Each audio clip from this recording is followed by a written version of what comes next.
The 2023 season was filled with tons of surprises for this Pittsburgh Pirates team. One of them coming from their best player and a lot of things that he did in the second half of the season, that player being KeBryan Hayes. We'll talk about KeBryan Hayes on this show all day on the Locked On Pirates podcast. You are Locked On Pirates, your daily Pittsburgh Pirates podcast. Part of the Locked On Podcast Network, your team every day.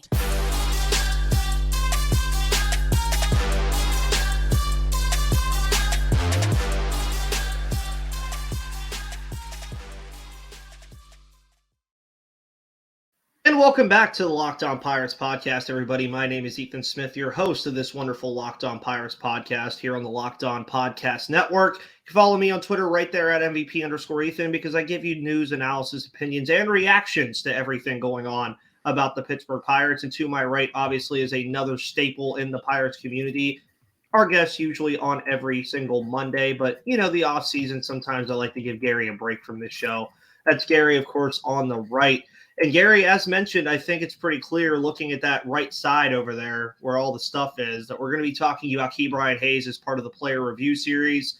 Second to last show of the player review series. After that, I will have to do some soul searching on what to talk about with you guys on this show, but I'm sure I'll figure out something. But for KeBryan Hayes, I actually had like a whole script written out for this show. I know it was supposed to be done Friday, had an emergency, but it's still here. We're still getting it. And obviously we knew going into this season, Gary, that KeBryan Hayes was going to be an elite defensive player. And I jokingly said this, and you've jokingly said it, that now with his offense that just came out of nowhere in the second half of the season, maybe he'll finally win a Gold Glove because he has the average to go along with it for a defensive award. I jokingly say this all the time. I do think that he is going to finally unseat Nolan Arenado on that throne, hopefully. But this first segment's about his offense, and I think we saw his offense take a new step forward. I mean, you look at what he had in August and September, OPS-wise, a 956 and a 799. The guy was just hitting the baseball all the time, and he became a real threat at the plate. But, Gary, my first question to you about KeBryan Hayes for, like, offensive purposes, what did you see differently from him that we haven't seen in past years that really allowed him to take this next jump forward offensively over at third base? You know how launch angle doesn't matter to a whole bunch of people? Oh, Lord. Well, launch angle kind of matters to KeBryan Hayes because his average exit velocity is in the 93rd percentile. His hard hit rate is in the 85th percentile of Major League Baseball. Those are, my friends, elite numbers, elite offensive numbers. They are. They don't translate to batting average all the time. They don't translate to much. But once you incorporate a little bit of launch angle, which KeBryan Hayes had struggled with for the better part of 2 years, where he was beating the ball into the ground, hitting it just this hard, you know, he started to bear fruit. Balls started going over the walls. Balls started going into the gaps. Balls started going all over the place. And what you really started to see last year, especially after the second half started, pitchers no longer knew what to do with them. There was a formula for KeBryan Hayes. You threw that slider down and away, and he would either miss it or top it, and you were going to get him out. Now, he spits on that, or he happily takes it the other way.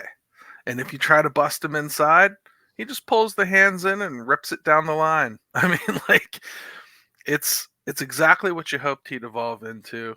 And I still think the power probably has a little more potential that we didn't even see yet. Yeah, and you're speaking on the power, too. He had 15 home runs this year alongside those 61 RBIs, eventually finished with a 762 OPS and a 271 average. And you mentioned that launch angle and the average exit velocity, both of those, and his hard hit percentage. Pretty much all of that was career highs for him. And he also had career highs in doubles, triples, slugging, runs, hits, and total bases, obviously excluding 2020, when he burst onto the scene. But again, I think that was one of the biggest things that for me as well is he wasn't just trying to hit the pitches that he liked. He was trying to actually get the stuff that he knew opposing pitchers were going to try to give to him. And you look at his spray chart. By the way, me and Gary get most of this stuff from Baseball Savant. Beautiful page to go look at to learn about a lot of this stuff and see some of these advanced metrics that even some people in baseball professionally will go and look at and use. He was all over the place. I mean, most of his home runs were just like everywhere. There was about a 50 split on his hits if you split the diamond in half. And realistically, I don't think it's far off to say if he continues to evolve offensively like this, that contract might end up being one of the most team-friendly contracts in all of baseball if KeBryan Hayes can continue to hit like this. And it already is. Even if he hadn't hit like he did this year, and we were only relying on inflation of contracts, Yeah. By the time we got to the end of this contract, you'd look back at it and feel it was a good deal one way or another just because of the defense. I mean, we're talking 97th percentile in fielding run value. That's crazy. That's crazy. And to even think that there's a competition for the Gold Glove is amazing. But, I mean, there is. Nolan Arenado is still good. Austin Riley really had a good year, I think, on both sides of the ball. And you know how they love to reward winners. Yeah, winners, yes, about the Atlanta Braves. Sorry, I've had a very fun few days in Georgia, Gary, of messing with all of my Braves fans right now because I keep hearing about we had rest time. I go back and say this to any Braves fan that may be watching this show. The year you won the World Series, you had one less day of rest before the game that you played following the wild card series that year. Just want to preface that. But anyways, only 3 categories for Hayes, by the way, since we were on the StatCast stuff. Only 3 of his categories in that it's a long list. So it's about 20 different things that they usually use as metrics on offense for Major League Baseball on StatCast. His K rate, base on ball rate, and out of zone percentage on swings were the only things that went down for him in 2023, while every other category, folks, increased. So it's not really hard to figure out that his expected batting average was in the 77th percentile, meaning that he was expected to actually have an even better batting average than he actually ended up finishing with. He also finished highly in the top half of every offensive metric, basically, among third basemen. The only ones that he did not finish 15th or better were home runs, RBIs, and runs, where he was 18th, 16th, and 16th. You also have to keep in mind that he missed about a month of the season, so obviously that's going to happen. But you also look, he was 5th in doubles, 2nd in triples, 7th in stolen bases, which was another surprising element to his game that I liked this year offensively. 5th in average. The kid is doing everything. I mean, it really almost feels like, and you'll see this in the thumbnail as you guys are listening to it, he is becoming an elite two-way player. He's certainly showing the signs that that's the direction that he's headed in. I think one thing that's funny is the perception that 2023 was so drastically much better than 2022. And this is a year where his on-base percentage actually decreased year over year. It just goes to show the impact of the baseball, because the slugging jumped over 100 points. Yeah. From 2022 to 2023. And I just think it matters when you impact the baseball. That's all. And the walks just aren't sexy. I'm sorry. I mean, he didn't have nearly as many of them. His percentage in the league is not great. It actually kind of speaks against having him bat leadoff as often as the Pirates did. So I think that's an adjustment you could see them operate with next year. He may not be one of their choices, not to mention if he's hitting the way he is, you kind of want him 3 or 4, don't you? Yes. Yeah. I mean, there's a real world where I think next season you could be talking about Ji-Hwan Bae leading off. Obviously, there's a lot of things that have to happen there, but O'Neal Cruz is also an option to lead that spot. You're probably going to put Reynolds in the 2 hole like you do, and I wouldn't mind seeing Hayes at 3 and having Cruz, Reynolds, and Hayes be the top three that are hitting every single day, because I feel like that order also just speaks to the strengths of what they do. Now, obviously, that's a whole nother episode and a whole nother huge conversation, but obviously, we're also going to talk about KeBryan Hayes and that wonderful glove of his that Gary even said he's surprised there's really even a conversation, but there's always going to be a conversation around award season, obviously, because, KeBryan Hayes and the Pirates weren't in the playoffs. He didn't hit over 300. There's a lot of different things that could go into this. But before we get into that, guys, the Penguins season started and the Steelers are playing. So if you want to find some cheap tickets to go to these games at PPG Paints Arena or Acrisure Stadium right now, download the Game Time app today and use code LOCKEDONMLB for $20 off, because you shouldn't have to worry when you're buying tickets to your next big event. Game Time is the fast and easy way to buy tickets for all the sports, music, comedy, and theater events near you. And with killer last-minute deals, all-in prices, views from your seat, and their best price guarantee, Game Time takes the guesswork out of buying tickets. They have deals on tickets right up to the start of the event and even an hour after it starts. It's a place to find last-minute seats. You can find exclusive flash deals and sponsored deals on tickets for football, basketball, baseball, concerts, comedy, theater, and more. And with zone deals, you pick the section and Game Time picks the seats for an average of 18% savings. And the Game Time guarantee means you'll always get the best price. And if you find tickets in the same section and row for less, they'll give you 110% of the difference to make up for it. So download the Game Time app, create an account, and use code LOCKEDONMLB for $20 off your first purchase. Terms apply. Again, create an account and redeem code LOCKEDONMLB for $20 off, and download the Game Time app today. Last minute tickets, lowest price guaranteed. So his offense, obviously, I think was the surprise element of the season here, Gary, is the fact that, okay, now the offense is starting to come along a bit, and he's starting to be impactful from both parts of the field. His defense, meanwhile, was what you expect from KeBryan Hayes defensively over at third base. I don't think there's really anything else to say about that, except the fact that his expectation over at the hot corner is definitely a little different than the expectations you would have for other players. And he started in 118 games this year. His fielding percentage improved by 12 points from a 972 to a 984. He cut the errors in half that he had from 12 to 6. And again, you look at the fielding run value, 97th percentile. Range on outs above average, 99th percentile. Fielding run value that you mentioned earlier was a plus 13, where he ranked, of course, 9th in Major League Baseball and first among third basemen. You could go on and on and on and on and on about all of these stats all day. But it was also interesting to introduce that technically this is a third base player review. Hayes is obviously going to be your guy there when he's healthy. But Jared Triolo didn't feel as much of the drop-off that you would expect it to be while he was over there defensively. And there's stats to speak to that, too, about all kinds of things that Triolo did.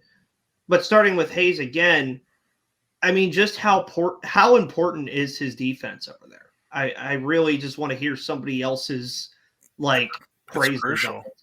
It's crucial. He makes up for an awful lot of deficiency that we've seen at shortstop with range. I think O'Neal Cruz does have elite range. When he comes back, he may not have the most accurate arm, but he can get to just about everything. So you combine him and O'Neal and KeBryan Hayes on the left side of the diamond, and not much is going to get through there on the ground.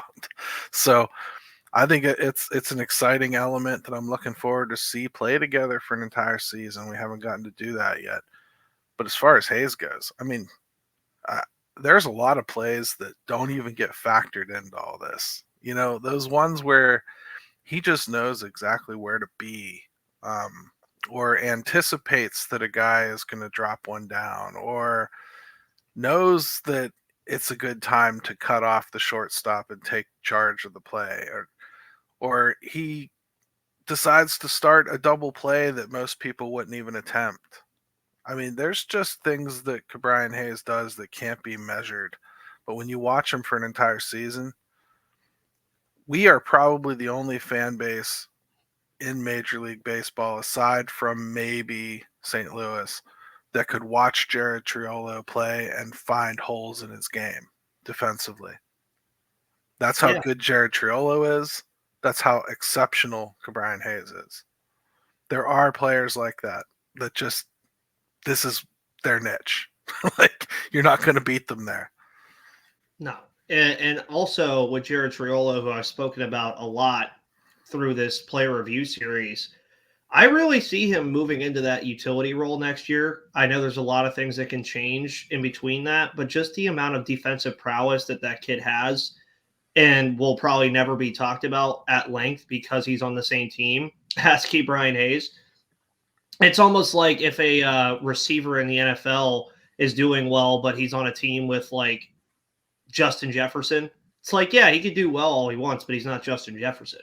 Yeah. And the thing that KeBryan Hayes has done to us, though, is he's now, because he's become a dual threat player, he's not just a defender now. Mm-hmm. Now, if he gets injured and you lose him for a month, well, now you lose a really good offensive piece and defensive piece. So having a guy like Triolo around, he's a different kind of offensive threat, but he's good enough with the stick to kind of keep his name there. And he can certainly handle the position. So God forbid if there were some kind of a lengthy injury to KeBryan Hayes. I'm not saying it's ever going to be ideal.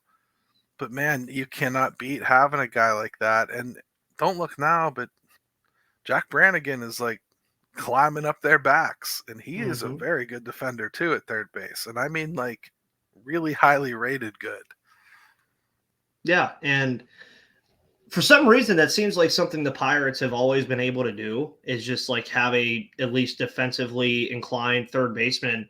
And we talked about Triolo a little bit. Hayes also, by the way, had a +4 advantage on Manny Machado in runs prevented, and ironically was tied with Jared Triolo in the success rate at not allowing runs among all NL third basemen, which I thought was very fun to speak about and see.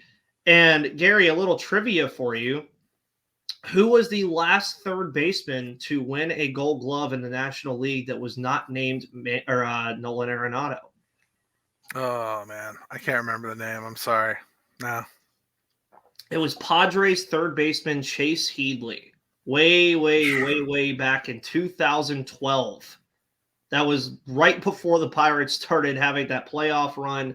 And then you also look at this as well, is that the Pirates have had obviously plenty of marquee players win their Gold Glove award. You obviously have Bill Mazeroski. You have Jacob Stallings winning it most recently. But among the 19 players that have won a Gold Glove award for the Pittsburgh Pirates, never has a third baseman ever won a Gold Glove in a Pittsburgh Pirates uniform in their extensive history. That is something that I think will change hopefully in the next month. I don't know when they announce the Gold Glove Award winners. And already Hayes already has an award from the Pittsburgh chapter of the Baseball Writers Association of America. He was named the team MVP this year. There's a lot to say about this. And obviously, at some point, the Band-Aid's going to get ripped off and KeBryan Hayes is going to win a Gold Glove. And when he does, he's probably going to go on a year after year tear of winning the Gold Glove. Yes. It's more of, okay, I think the voters are just like, okay, once we give it to him, it's going to be really, really hard to take it away from him unless he just doesn't play for the whole season. And I think health is somewhat of a concern, but I don't think it's going to be a major concern. It's always a concern. It's baseball. Health is always a concern in baseball. But it's one of those things where, like right now in college football, there's the whole argument of should Georgia be number one? There's better teams. Well, they haven't lost a game in 2.5 years, so why are you going to take them out of that spot? That's been the thing with Nolan Arenado over the past decade, is the writers and everybody that votes on this are saying he's given us no reason to vote him off. Well, now KeBryan Hayes has given them a reason to vote him off. And if he doesn't win it this year, folks, I'm going to let you know I'm going to power up this wonderful show at any given hour, at any given time when this gets released. And I do not see KeBryan Hayes winning the Gold Glove at third base, there's going to be problems. There are going to be a lot of problems to where the episode may or may not be monetized afterwards with things that I would say. But as you guys see on that third little dot, why not rank KeBryan Hayes? Let's have a little fun with it and see where KeBryan Hayes ranks among all the third basemen in all of baseball. You don't even have to just speak about the NL anymore. I think he's going into that echelon of being an elite guy. But before we do that, folks, winning money is fun. Just do it responsibly, as I always say, over at FanDuel.com/lockedon. Because, October baseball is in full swing right now. You can bet on these games. They're happening every other day with the ALCS and the NLCS. And you can make your postseason debut with FanDuel, America's #1 sportsbook. If you join FanDuel today, you get started with $200 in bonus bets guaranteed when all you do is place a $5 bet. That's all you have to do. Just place $5 and you get $200 back. All you have to do is just visit FanDuel.com/lockedon to create your new account. Then you can get it on the action from the first pitch until the final out and bet on everything from strikeouts to home runs to who will win the game. And if you're impatient like me and you don't want to wait the whole game to get a W, predict what will happen in the next at-bat with quick bets. So head over to FanDuel.com/lockedon right now and step up to the plate this postseason with $200 in bonus bets guaranteed. And make every moment more with FanDuel, an official sports betting partner of Major League Baseball and official sponsor of the Locked On Pirates podcast. So the expectations now, Gary, I think going the next year for Hayes are going to be a little higher than what they've been the past year or two.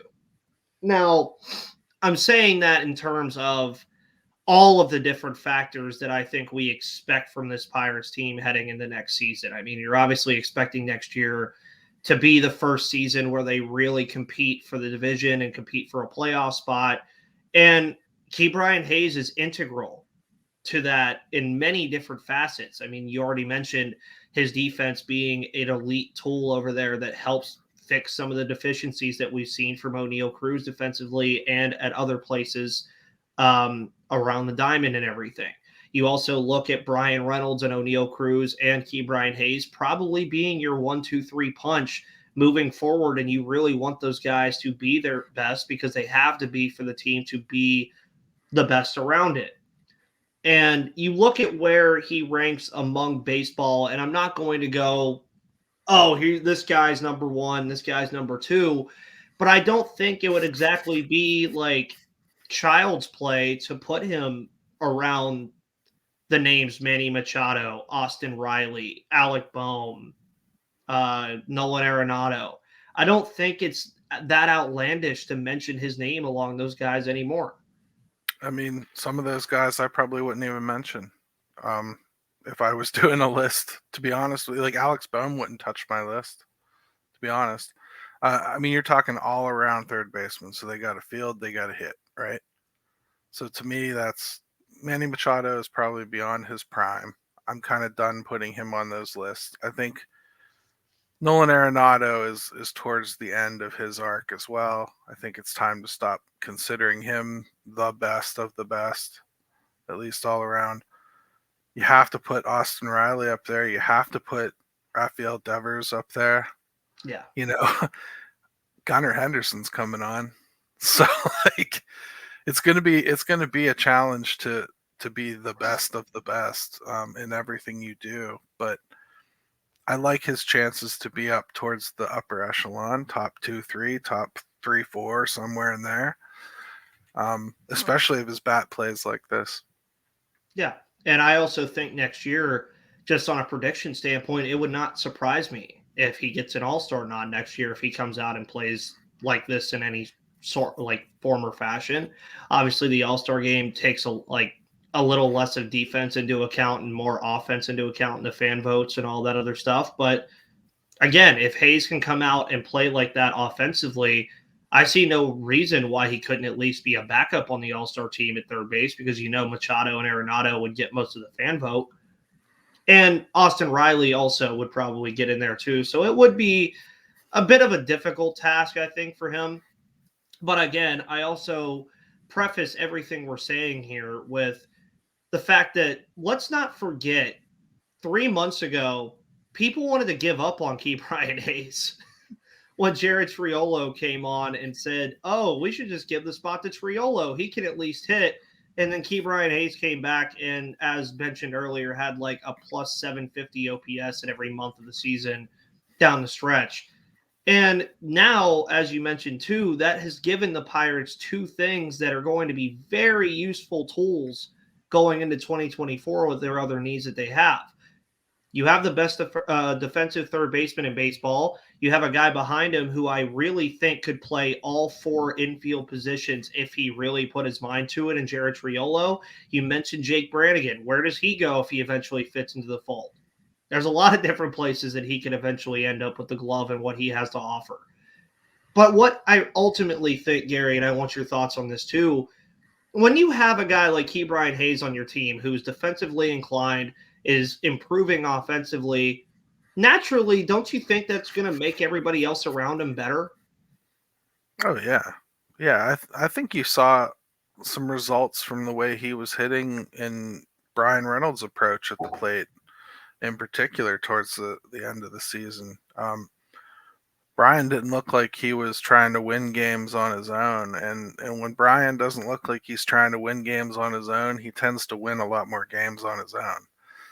You know, he just lets himself go and hits more comfortably, knowing that he's got somebody behind him that's going to swing. And I think that those two work together great. It was awesome to see. If I have one concern about Hayes, Ethan, it's we've seen him hit like this to a degree before for a stretch. I really need to see what the offseason does to him. Let's hope he doesn't tinker. You know, let's hope he comes in ready to go. And I would also say something nobody really talked about was last year he came in bulked up considerably. Like he had added some mass. So I was a little bit worried that it might take away from his range. And his range actually increased this year. So, like, it didn't do anything to it, and it added power. So, again, I think he handled last offseason great. Let's see how he handles this one. Yeah, and I think the offseason is always going to be a big component to what he wants to do, what a lot of these guys want to do. And, again, the last player review series show is tomorrow. We're talking about the outfield all day tomorrow. So, it's going to be a loaded show about Bryan Reynolds, Jack Sawinski, Joshua Palacios, maybe even Henry Davis, mentioning him again about the outfield. But we'll get into that in tomorrow's show. But, guys, thank you so much for tuning into this show, as you always do every single day here on the Locked On Podcast Network. I know it's the off season, but we're still cranking out content for you. It might not even be 5 days a week, but I'm still giving you guys stuff to listen to about the Pittsburgh Pirates right now here on the Locked On Pirates podcast. Gary, of course, you have 5 Thoughts at 5 today, I would imagine. Yep. Over at Inside the Bucks Basement. The Pirates Fan Forum should also be Thursday, as usual. Yep. So that'll all be coming to your. Got Michael McHenry on this week. Well, there you go. See, Gary's getting all the big guys. I'm getting Gary. He gets all the big guys. So now I got to move back up. No, I'm kidding. By the way, guys, for player reviews and player stuff like that, have interviews all across this channel. You have Joshua Palacios, Nick Gonzalez, Travis Swaggerty, who I just saw got released by the White Sox, Josiah Seitler earlier this year. So go check those out. I mean, they're always fun to listen to. Obviously, some of it's about what were they going to do in this season, and we've already seen that. But please go check them out. They're enjoyable. Guys, thank you so much again for tuning in, though. Follow Gary on Twitter at GaryMo2007. Follow myself on Twitter at LockedOnPirates or at MVP_Ethan. Enjoy the rest of your Monday, and we'll see you on the flip side.